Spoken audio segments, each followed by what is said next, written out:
What is a magnet? Magnet is a type of material that has the property of attracting iron. Its name has been derived from magnetite. Magnetite is also known as a natural magnet.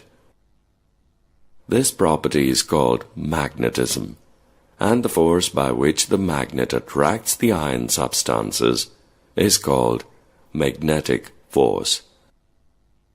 The magnetic force is so strong that it can act from a distance even when there is no contact.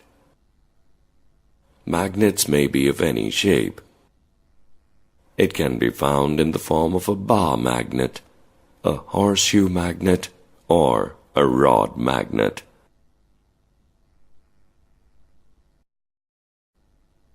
Activity: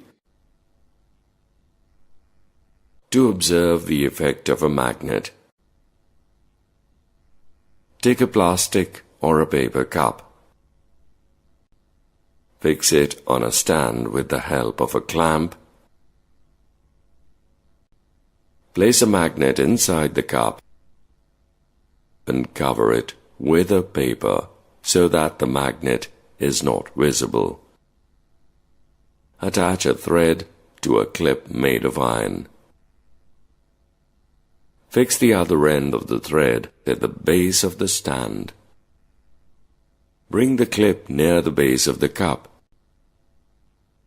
The clip is raised in air without support, like a kite.